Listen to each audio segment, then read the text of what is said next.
माफी मांगो या फिर 5 करोड़ का जुर्माना भरो। जी हाँ, भारतीय जनता पार्टी की विधायक केतकी सिंह को समाजवादी पार्टी ने कानूनी नोटिस थमा दिया है। टोंटी चोर वाले बयान पर 15 दिनों का अल्टीमेटम दिया है, जिसके बाद से सियासी माहौल गरमाया हुआ दिखाई दे रहा है। सपा के सूत्रों की माने तो समाजवादी पार्टी मानहानि का दावा करने पर भी विचार कर रही है। यूपी के बलिया जिले की बांसडीह विधानसभा सीट से भाजपा की विधायक केतकी सिंह पिछले कुछ दिनों से लगातार चर्चाओं में हैं। सूबे के पूर्व मुखिया अखिलेश यादव पर तंज कसते हुए उन्होंने सरकारी टोटियों का हिसाब किताब मीडिया के सामने मांगा था, जिसके बाद से सियासत गर्मा गई थी। समाजवादी पार्टी के तमाम कार्यकर्ताओं ने लखनऊ में उनके घर का घेराव किया था। इस घेराव के बाद बौखलाई हुई भाजपा विधायक ने एक बार फिर से अखिलेश यादव पर अमर्यादित टिप्पणी की थी, जिसके बाद अब समाजवादी पार्टी ने भाजपा विधायक को नोटिस थमा दिया है। अखिलेश यादव आज लखनऊ में पार्टी कार्यालय पर मीडिया से रूबरू हुए तो उन्होंने भी भाजपा विधायक के बयान पर अपनी पहली प्रतिक्रिया दी। उन्होंने कहा कि विधायक को अपनी बेटी का दुख है तो दूसरे की बेटियों का भी सम्मान करना सीखें। टोंटी चोर का आरोप मैं कभी नहीं भूल सकता। एक अखबार ने स्टिंग किया था, ये बात हम भूलने वाले नहीं हैं। ये सरकार भी जान ले और सरकार को चलाने वाले भी जान लें। सरकार के पास सारी संस्थाएं हैं, जो चाहे वो ढूंढ लें, लेकिन ये बात मैं कभी नहीं भूलूंगा। आप भूल सकते हो, मैं भूल नहीं सकता, मैं नहीं भूल सकता, मैं नहीं भूल सकता हूं। मैंने आपको कई बार कहा और फिर कहता हूं, मैं टोटी चोरी वाला मामला एक अखबार ने स्टिंग ऑपरेशन किया था, याद करिए आप।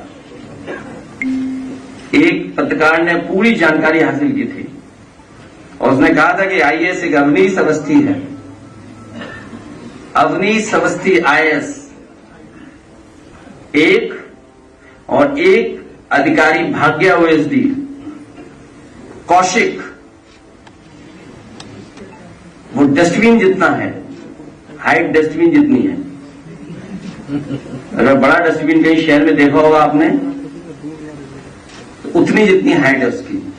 ये तो किसने बताया था? एक प्रतिष्ठित अखबार के स्टिंग ऑपरेशन में हमें जानकारी मिली है, तो ये बात हम लोग भूलने वाले नहीं है।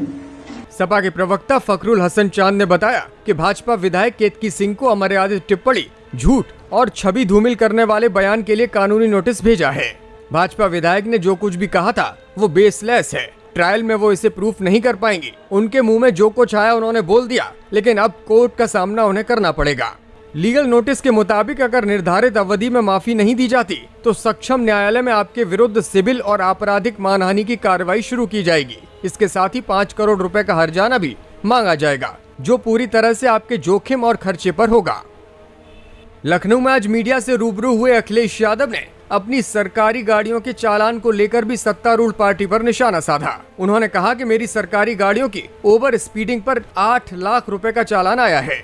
प्रेस वार्ता के दौरान एक व्यक्ति ने अपनी गाड़ी पर हुए 20,000 के फर्जी चालान के बाद गाड़ी के पार्ट चोरी होने को लेकर अखिलेश यादव को अपनी पीड़ा सुनाई थी, जिस पर अखिलेश यादव ने अपनी गाड़ियों के चालान की जानकारी भी दी। और दूसरा, आपका तो कम चालान है, हालांकि मुझे नहीं पता ये कौन लेके आया और कहां से कहानी बन रही है। ये कोई स्क्रिप्टेड कहानी नहीं है। अरे सुनो ना, कोई स्क्रिप्टेड कहानी नहीं है ये। अभी कल ही हमें चालान मिले, हमें अपनी गाड़ी के। तुम्हारा कितना चालान हुआ है? ये 20,000 की चालान है। और बस हमारे सोचो कितना चालान होगा, बताओ है कितना होगा चालान? तो मैंने अभी बता रहे क्या हुआ कि कल मेरे पास कागज आए कि इतना चालान है, आपको देना है। तो मैंने पलट के कागज भी नहीं देखा, और इसलिए नहीं देखा कि सरकार ने चालान किया है, उनके पास कैमरा होगा और उनके कैमरे में हमारी गाड़ी आई हुई होगी। तो हमने कहा ठीक है, स्वीकार चालान जितना है। चालान जो हमें देना है अपनी गाड़ियों का, सरकारी गाड़ियां जो हमारी ओवर स्पीडिंग की हैं एक्सप्रेस वे पर, 8 लाख रुपए का है। 8 लाख रुपए देने हैं। मैंने कल ही कह दिया कि दे दो इनको। अब इसके बैकग्राउंड में कहानी ये होगी, जो कहानी होगी, जो लखनऊ आ गया, जो सिस्टम को चला रहा होगा वो बीजेपी का नेता होगा। जो कैमरा या जो सिस्टम चला रहा है वो पक्का बीजेपी का होगा। मैं वो ट्रेस करूंगा कि वो बीजेपी का है कि किसका, जानबूझ के हमारी गाड़ियों का चालान कटवा रहा है। नहीं पूरे काफिले का है। मैं कहूँ तो अगर कहो ऑफिस मंगाओ जरा चालान के कागज मंगाओ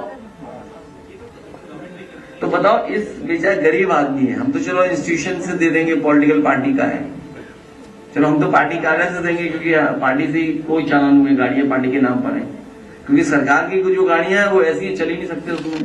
प्रेस वार्ता के दौरान अखिलेश यादव के समर्थकों ने उन्हें एक साइकिल भी भेंट की और इसका वीडियो अब सोशल मीडिया पर वायरल हो रहा है। इस वीडियो में आप देख सकते हैं कि अखिलेश यादव को साइकिल देने आए युवाओं ने उनका आशीर्वाद लिया और कुछ इस अंदाज में उन्हें साइकिल भेंट की।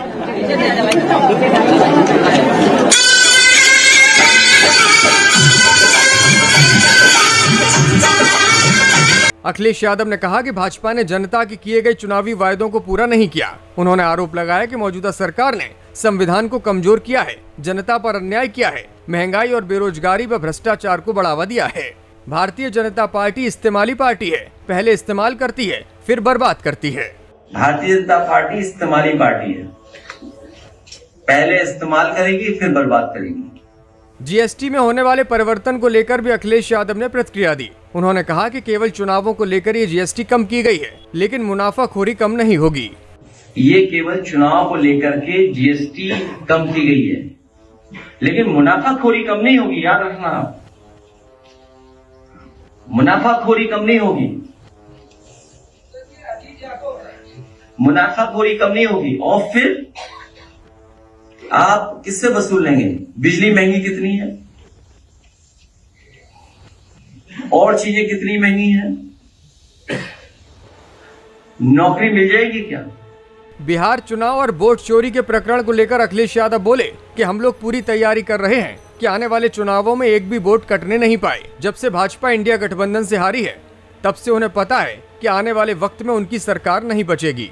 क्योंकि जो बीजेपी ने काम बढ़ाया है, अपना वोट बढ़ाना, वोट कटने से बचाना, वोट पड़वाना, वोट की रखवाली करना, फिर वोट गिनवाना, तो सोचो पॉलिटिकल लोगों को कितना काम दे दिया बीजेपी ने।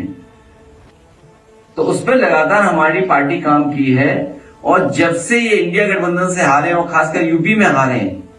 एबीवीपी प्रकरण पर भी अखिलेश यादव ने अपनी बात रखी। उन्होंने कहा कि जो अखिल भारतीय वीडियो ऑफ पिटाई चला है वो दुख पहुंचा रहा है। ये परिषद और वाहिनी की लड़ाई है। जो कुर्सी पर बैठे हैं वो भाजपा के सदस्य नहीं हैं।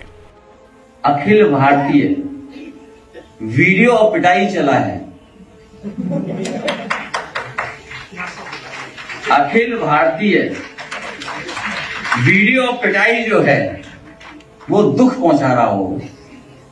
और मैंने कहा भी अपनी तरफ से कि ये परिषद और वाहिनी की लड़ाई है। जो कुर्सी पे बैठे हैं वो भारतीय जनता पार्टी के सदस्य नहीं रहे। आप सब जानते हो इस बात को। भारतीय जनता पार्टी के न जाने कितनों का भविष्य खा करके उस कुर्सी पे बैठ गए।